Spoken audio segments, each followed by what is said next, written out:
ಇತ್ತೀಚಿನ ದಿನಗಳಲ್ಲಿ ಕನ್ನಡದಲ್ಲಿ ಹಲವಾರು ಧಾರಾವಾಹಿಗಳಂತೂ ಇದೆ. ಆ, ನೀವೇನಾದರೂ ಧಾರಾವಾಹಿಗಳನ್ನು ನೋಡೋದಾದರೆ ಈ ಧಾರಾವಾಹಿಗಳನ್ನು ನೋಡ್ಬೋದು ಯಾಕೆ ಅನ್ನೋದನ್ನು ಕೂಡ ನಾನು ಈ ವಿಡಿಯೋದಲ್ಲಿ ತಿಳಿಸ್ಕೊಡ್ತೀನಿ. Hi, welcome back to my YouTube channel LJ informative. ನೀವಿನ್ನೂ ನಮ್ಮ ಚಾನೆಲನ್ನು ಸಬ್ಸ್ಕ್ರೈಬ್ ಮಾಡಿಲ್ಲ ಅಂದರೆ ದಯವಿಟ್ಟು ಸಬ್ಸ್ಕ್ರೈಬ್ ಮಾಡ್ಕೊಳ್ಳಿ. ಸೊ ನನ್ನ ಪ್ರಕಾರ ಟಾಪ್ 5ನಲ್ಲಿ ಬರುವಂತಹ ಧಾರಾವಾಹಿ ಅಂದರೆ ಅದು ಆಸೆ. ಸೊ ಇದರಲ್ಲಿ ಇದು 7:30 ಟೈಮಿಂಗ್ಸ್ನಲ್ಲಿ ಬರ್ತಾ ಇದೆ ಸ್ಟಾರ್ ಸುವರ್ಣದಲ್ಲಿ. ಇದು ಮೊದಲೇ ಹೇಳಿದ ಹಾಗೆ ಒಂದು ಸಾಮಾನ್ಯ ಜನರ ಅಸಾಮಾನ್ಯ ಕತೆ ಅಂತ, ಒಂದು ಪಕ್ಕಾ ಮಿಡಲ್ ಕ್ಲಾಸ್ ಸ್ಟೋರಿಯನ್ನು ಇಟ್ಕೊಂಡು ಒಂದು ಕಥೆಯನ್ನು ಇವರು ಶುರು ಮಾಡಿದ್ರು. ಈಗಲೂ ಕೂಡ ಅದೇ ರುಟೀನಲ್ಲಿ ಹೋಗ್ತಾ ಇದೆ. ಸೊ ಇದು ಬಂದು 2023 ಡಿಸೆಂಬರ್ 10ರಂದು ಸ್ಟಾರ್ಟ್ ಆಯ್ತಾಯ್ತು. ಆಲ್ಮೋಸ್ಟ್ 700 ಎಪಿಸೋಡ್ ಅಷ್ಟು ಮುಗ್ದಿದೆ. ಸೊ ಇದರಲ್ಲಿ ನಾಯಕ ನಟಿ ಒಬ್ಬಳು ಹೂ ಕಟ್ಟುವಳಾಗಿರ್ತಾಳೆ ಮತ್ತು ನಾಯಕ ನಟ ಒಬ್ಬ ಕ್ಯಾಬ್ ಡ್ರೈವರ್ ಆಗಿ ಇರ್ತಾನೆ. ಸೊ ಇದು ಒಂದು ಧಾರಾವಾಹಿ ಬಂದು ಫನ್ ಮತ್ತು ಎಂಟರ್ಟೈನ್ಮೆಂಟ್ ಎರಡನ್ನೂ ಕೊಡ್ತಾ ಇದೆ. ಸೊ ಇದೊಂದು ಎಮೋಷ್ನಲ್ ಬಾಂಡಿಂಗ್ ಇದೆ, ಫ್ಯಾಮಿಲಿ ಟ್ರಸ್ಟ್ ಇದೆ. ಸೊ ಎಲ್ಲವನ್ನ ಹೊಂದಿರುವಂಥ ಒಂದು ಸ್ಟೋರಿ ಲೈನ್ ಅಪ್ ಆಯಿತಾ. ಸೊ 7:30 ಸ್ಲಾಟ್ನಲ್ಲಿ ಬರುವಂಥದ್ದು ಇಟ್ಸ್ ನಾಟ್ ಈಸಿ, ಬಿಕಾಸ್ ಇದರಲ್ಲಿ ಮೊದಲೇ ಹೇಳಿದಾಗೆ ಲಕ್ಷ್ಮೀ ಬಾರಮ್ಮ ಅಂತ ಒಂದು ಧಾರಾವಾಹಿ ಕಲರ್ಸ್ ಕನ್ನಡದಲ್ಲಿತ್ತು, ಮತ್ತು ಪುಟ್ಟಕ್ಕನ ಮಕ್ಕಳು ಅನ್ನುವಂಥ ಧಾರಾವಾಹಿ ಕೂಡ 7:30ಯಲ್ಲಿ ಜಿ ಕನ್ನಡದಲ್ಲಿ ಬರ್ತಾಯಿತ್ತು. ಈಗ ಅದನ್ನು ಅಣ್ಣಯ್ಯ ಟೇಕ್ ಓವರ್ ಮಾಡಿದೆ. ಸೊ ಆದ್ದರಿಂದ ಇದೆಲ್ಲವೂ ಇದ್ದರೂ ಕೂಡ ಆಸೆ ಸೀರಿಯಲ್ ಎಲ್ಲೂ ಕೂಡ TRPನಲ್ಲಿ ಡೌನ್ಫಾಲ್ ಆಗಲಿ, ಸ್ಟೋರಿ ಲೈನಪ್ನಲ್ಲಿ ಡಿಫಾಲ್ಟ್ ಆಗಲಿ ಎಲ್ಲೂ ಕಾಣಿಸ್ಲಿಲ್ಲ. ಸೊ ಆದ್ದರಿಂದ ಇದೊಂದು ಬೆಸ್ಟ್ ಸೀರಿಯಲ್, ನೀವು ನೋಡೋದಾದರೆ ನೋಡ್ಬೋದು. ಸೊ ನನಗೆ ಟಾಪ್ 4ನಲ್ಲಿ ಅನಿಸಿದ್ದು ಬಂದು ಭಾರ್ಗವಿ LLB. ಸೊ 2024 ಡಿಸೆಂಬರ್ನಲ್ಲಿ ಸ್ಟಾರ್ಟ್ ಆಯಿತು. ಆಲ್ಮೋಸ್ಟ್ 260 ಎಪಿಸೋಡ್ ಕೂಡ ಕಂಪ್ಲೀಟ್ ಆಗಿದೆ. ಸೊ ಇದರಲ್ಲಿ ಏನು ಅಂದರೆ ಒಬ್ಬಳೇ ಹೀರೋಯಿನ್ ಇರೋದು, ಆದರೆ ಇದರಲ್ಲಿ ವಿಲನ್ಸ್ ಬಂದು 5ರಿಂದ 6 ಜನ ವಿಲನ್ಸ್ಗಳಿದ್ದಾರೆ. ಸೊ ಆದ್ದರಿಂದ ಇದು ತುಂಬ ಚೆನ್ನಾಗಿ ರೀಸೆಂಟ್ಲಿ ತುಂಬ ಚೆನ್ನಾಗಿ ಬರ್ತಾ ಇದೆ. ರೀಸೆಂಟ್ಲಿ ಆ ಹೀರೋ ಕೂಡ LLB ಮಾಡಿದ ಅಂತ ಮೊದಲೇ ಹೇಳಿದರು. ಆದ್ದರಿಂದ ರೀಸೆಂಟ್ಲಿ ಅವನನ್ನು ಕೂಡ ಭಾರ್ಗವಿ LLB ಸೀರಿಯಲ್ನಲ್ಲಿ ಅರ್ಜುನ್ LLB ಅಂತ ಕೂಡ ನಾಯಕ ನಟನನ್ನು ಕೂಡ ಲಾಯರ್ ಆಗಿ ಇಂಟ್ರೊಡ್ಯೂಸ್ ಮಾಡಿದ್ರು ಅವರು. ಸೊ ಇದರಲ್ಲಿ ನಮಗೆ ಜಾಸ್ತಿಯಾಗಿ ನನಗೆ ಎಂಟರ್ಟೈನ್ಮೆಂಟ್ ಎಲ್ಲೂ ಕಾಣಿಸ್ಲಿಲ್ಲ, ಆದರೆ 100% ಸೋಷಿಯಲ್ ಮೆಸೇಜ್ ಅಂತೂ ಈ ಸೀರಿಯಲ್ನಲ್ಲಿ ಬರ್ತಾ ಇದೆ. ಸೊ ಒಂದು ಫ್ಯಾಮಿಲಿಯ ಡಿಗ್ನಿಟಿಯನ್ನು ಹೇಗೆ ಕಾಪಾಡಬೇಕು ಅನ್ನುವಂಥದ್ದನ್ನು ಕೂಡ ಈ ಸೀರಿಯಲ್ನಲ್ಲಿ ತೋರಿಸಲಾಗ್ತಾ ಇದೆ. ಸೊ ಇದು 8 o'clockಗೆ ಕಲರ್ಸ್ ಕನ್ನಡದಲ್ಲಿ ಬರ್ತಾ ಇದೆ.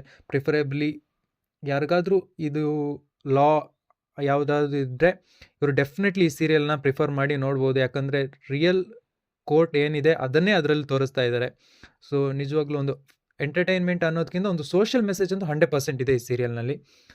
ಸೊ ನನಗೆ ನೆಕ್ಸ್ಟ್ ಸೀರಿಯಲ್ ಬಂದು ಅನಿಸಿದ್ದು ಅಂದರೆ ಜಿ ಕನ್ನಡದಲ್ಲಿ ಬರ್ತಾ ಇರುವಂತಹ ಕರ್ಣ ಅಂತ ಧಾರಾವಾಹಿ. ಸೊ ಇದು 8 o'clockಗೆ ಜಿ ಕನ್ನಡದಲ್ಲಿ ಬರ್ತಾ ಇದೆ. ಇದರಲ್ಲಿ ಇಬ್ಬರು ಹೀರೋಯಿನ್ ಇದ್ದಾರೆ ಮತ್ತು ಒಬ್ಬ ಹೀರೋ ಇರುವಂತಹ ಒಂದು ಸೀರಿಯಲ್ ಇದು. ಮತ್ತು ಇದರಲ್ಲೂ ಕೂಡ ತುಂಬ ವಿಲನ್ಸ್ ಇದ್ದಾರೆ, ಆಲ್ಮೋಸ್ಟ್ 3 ವಿಲನ್ ಏನೋ ಇದ್ದಾರೆ.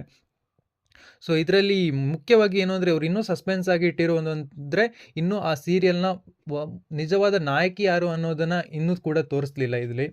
ಸೊ ಇದರಲ್ಲಿ ಅಷ್ಟೇ 100% ಫ್ಯಾಮಿಲಿ ಬಾಂಡಿಂಗ್ನ ಸ್ಟೋರಿ ಆಯಿತಾ, ಮತ್ತು ಒಂದು ಫ್ಯಾಮಿಲಿಯ ರೆಸ್ಪಾನ್ಸಿಬಿಲಿಟಿಯನ್ನು ಕ್ಯಾರಿ ಮಾಡುವಂಥದ್ದು, ಕೇರಿಂಗ್, ಟ್ರಸ್ಟ್ ಎಲ್ಲವನ್ನ ಹೆಚ್ಚಾಗಿ ತೋರಿಸ್ತಾ ಇದ್ದಾರೆ.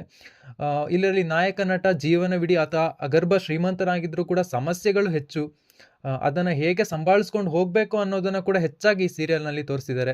ಸೊ ಇದು ಸ್ಟಾರ್ಟ್ ಆಗಿ ಆಲ್ಮೋಸ್ಟ್ 125 ಎಪಿಸೋಡ್ಸ್ ಅಷ್ಟೇ ಕಂಪ್ಲೀಟ್ ಆಗಿದೆ ಆಯಿತಾ. ಸೊ ಕರೆಂಟ್ ಸಿಚುವೇಷನಲ್ಲಿ ಒನ್ ಆಫ್ ದ ಪೀಕ್ ಅಲ್ಲಿ ಇರುವಂತಹ ಒಂದು ಧಾರಾವಾಹಿ ಇದು. ಸೊ ನಿಮಗೆ ನೋಡಬೇಕು ಅನಿಸಿದ್ರೆ ಇದನ್ನು ಕೂಡ ನೋಡ್ಬೋದು. ಸೊ ಟಾಪ್ 2ನಲ್ಲಿ ನಾನು ಇಟ್ಟಿರುವಂತಹ ಧಾರಾವಾಹಿ ಬಂದು ಕಲರ್ಸ್ ಕನ್ನಡದಲ್ಲಿ ಬರ್ತಾ ಇರುವಂತಹ ನಂದ ಗೋಕುಲ. ಸೊ ಇದು 9 o'clockಗೆ ಕಲರ್ಸ್ ಕನ್ನಡದಲ್ಲಿ ಬರ್ತಾ ಇದೆ. ಇದೊಂದು ಜಾಯಿಂಟ್ ಫ್ಯಾಮಿಲಿಯ ಸ್ಟೋರಿ ಆಯಿತಾ.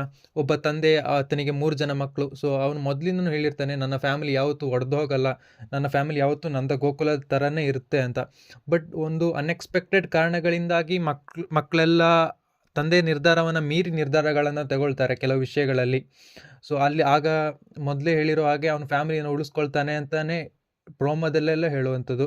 ಸೊ ಇಲ್ಲಿವರೆಗೂ ಅದೆಲ್ಲೂ ಕೂಡ ಬ್ರೇಕ್ ಆಗಿಲ್ಲ. ಆಲ್ರೆಡಿ ಸ್ವಲ್ಪ ಅಲ್ಲಿ ಫ್ಯಾಮಿಲಿಯ ಮಿಸ್ಅಂಡರ್ಸ್ಟ್ಯಾಂಡಿಂಗ್ನೆಲ್ಲ ತೋರಿಸ್ತಾ ಇದ್ದಾರೆ, ಬಟ್ ಅದನ್ನೆಲ್ಲವನ್ನು ನಿಭಾಯಿಸ್ಕೊಂಡು ಒಂದು ಫ್ಯಾಮಿಲಿ ಹೇಗೆ ಸಾಗಬೇಕು ಅನ್ನೋದನ್ನು ಕೂಡ ನಂದ ಗೋಕುಲ ಹೇಳ್ತಾ ಇದೆ. ಸೊ ಇದರಲ್ಲಿ ಎಂಟರ್ಟೈನ್ಮೆಂಟ್ ಇದೆ, ಫ್ಯಾಮಿಲಿ ಡ್ರಾಮಾ ಇದೆ, ಎಮೋಷ್ನಲ್ ಎಲ್ಲವನ್ನ ಕ್ಯಾರಿ ಮಾಡ್ತಾ ಇದೆ. ಆಲ್ಮೋಸ್ಟ್ 100 ಎಪಿಸೋಡ್ಸ್ ಹತ್ರ ಕಂಪ್ಲೀಟ್ ಮಾಡಿದೆ. ಮತ್ತು ಇದರಲ್ಲಿ 3 ಜನ ನಾಯಕ ನಟರಿದ್ದಾರೆ ಮತ್ತು 2 ನಾಯಕ ನಟಿಯರಿದ್ದಾರೆ. ಆದರೆ ಇದುವರೆಗೂ ಮುಖ್ಯವಾಗಿ ಏನು ಅಂದರೆ ಇದರಲ್ಲಿ ಪ್ರಾಪರ್ ಆದ ವಿಲನ್ಗಳು ಯಾರೂ ಇಲ್ಲ. ಸೊ ಅದೊಂದು ಮೈನಸ್ ಅಂತ ಅನ್ನಿಸ್ತು. ಆದರೂ ಕೂಡ ಇವರು TRP ಲೆವೆಲ್ನಲ್ಲಿ ಯಾವತ್ತೂ ಕೆಳಗಡೆ ಬಂದೇ ಇಲ್ಲ, ಎಲ್ಲ ಚೆನ್ನಾಗೇ ಹೋಗ್ತಾ ಇದೆ ಅವರಿಗೆ. ಸೊ ಕೊನೆಯದಾಗಿ ನಾನು ಟಾಪ್ 1 ಇಟ್ಟಿರೋದು ಗಂಧದ ಗುಡಿ ಅಂತ. 8 o'clockಗೆ ಕಲರ್ಸ್ ಕನ್ನಡದಲ್ಲೇ ಬರ್ತಾ ಇದೆ. ಇದರಲ್ಲಿ ಅಷ್ಟೇ 4 ಜನ ಅಣ್ಣ ತಮ್ಮಂದಿರು ಮತ್ತು ನಡುವೆ ಇರುವಂತಹ ಒಂದು ಬಾಂಡ್ನ ಇಟ್ಕೊಂಡು ಮಾಡ್ತಾ ಇರುವಂತಹ ಒಂದು ಸ್ಟೋರಿ ಆಯ್ತು. ಇದರಲ್ಲಿ ಅಷ್ಟೇ ಇಬ್ಬರು ನಾಯಕರಿದ್ದಾರೆ, ಒಬ್ಳು ನಾಯಕ ನಟಿ ಇದ್ದಾಳೆ. ಪ್ರತಿಯೊಂದನ್ನ ಎಂಟರ್ಟೈನ್ಮೆಂಟ್ ಆಗಿರ್ಬೋದು, emotional, trust, responsibility, social message ಎಲ್ಲವನ್ನ ಕೊಡ್ತಾ ಇರುವಂಥ ಒಂದು ಸೀರಿಯಲ್ ಆಯ್ತಾ ಇದು. ಆದ್ದರಿಂದ ಇದು ನನಗೇನೋ ಈ ಸೀರಿಯಲ್ಲೇ ಟಾಪ್ 1 ಅಂತ ಅನ್ನಿಸ್ತು.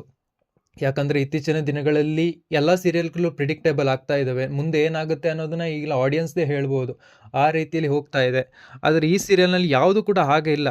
ಪ್ರತಿಯೊಂದನ್ನು ಸಂಭಾಳಿಸ್ಕೊಂಡೇ ಹೋಗ್ತಾ ಇದ್ದಾರೆ. ಅದರಲ್ಲಿ ಮುಖ್ಯವಾಗಿ ಒಂದು ಫ್ಯಾಮಿಲಿ ಆಗಿರ್ಬೋದು.